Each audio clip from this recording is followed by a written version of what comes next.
Today on the Rural Project we're making a start on storage bay number 2.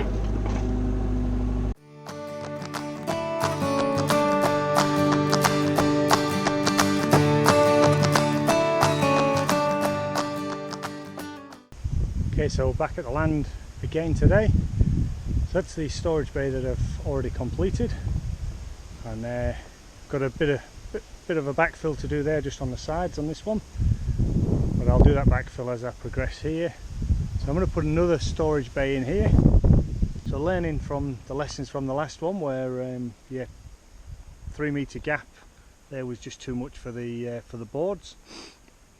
I'm going to do this at sort of it's going to be 7.2 metres long, 1.8 metres deep.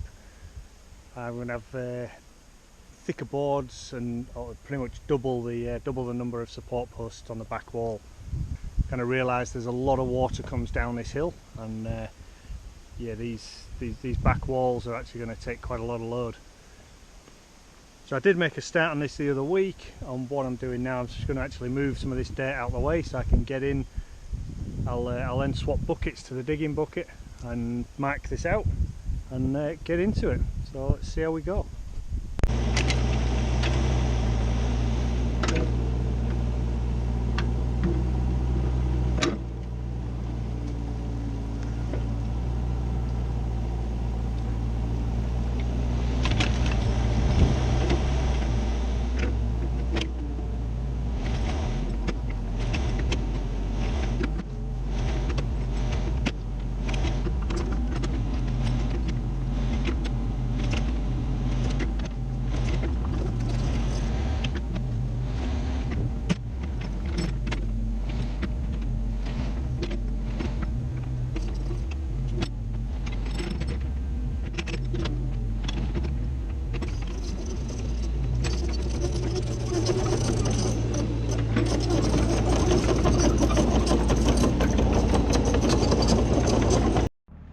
Just done a rough mark there in yellow where the start of the storage bay is.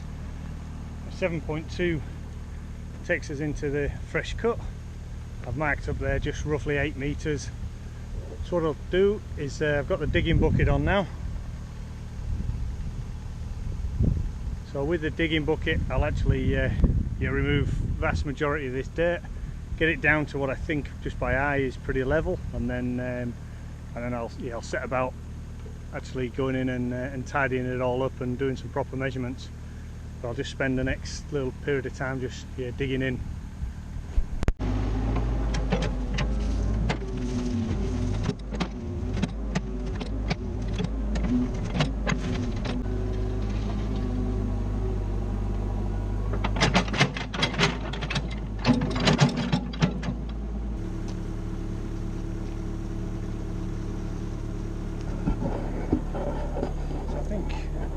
So I think if I follow this same profile all the way along, we've definitely got 1.8 metres of depth in there. That's not far off level. Needs a bit more taken out at the heel there, but that'll do. So I'll carry on working my way through the rest of this now, all the way up to the yellow mark. Okay, so I'm nearly finished here. You can see it's reasonably level. It's just by eye at the moment. I need to go a little bit further along here, get a bit more length to the storage bay, and also in this area here need to sort of cut back into the hill a bit more. But not far off being done. So I'm going to go back to this mark. So you can see I've got another couple of cubes of dirt to move out first. And then what I'm going to do is I'm actually going to go in and excavate this area. So this area, the idea here is to actually just move the slope back into the hill a bit more, make this turning circle longer, so that when I drive the car in to do a 3-point turn I can actually go another 2 or 3 metres into the hill. That's the idea. So before I remove the digging bucket, I think I'll do that task as well. I'll just mark that out now and you'll see what I mean.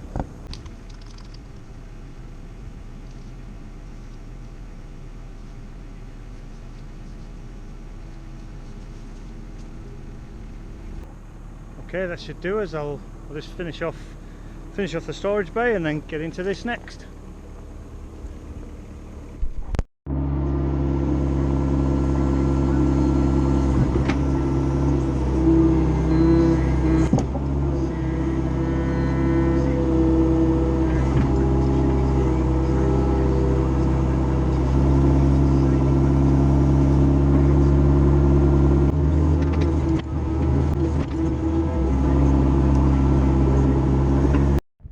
Okay, so just started on this one. Literally just started the first dig. A little bit of depth just as I touched the bucket in the dirt there. I heard a bang. And I had a lot of hydraulic fluid flowing out of here. So the hose that's marked with a little spray of paint there, that's the one. So somewhere in here is where it's burst. So it's time to get the tools, get that hose off so I can get it back to a shop and get a repair done or a replacement. So that's it for this video. In the next one, come lane with Chris, we start pulling off panels and I work my way through them and I work out how you get access to the hoses and replace the one that's damaged.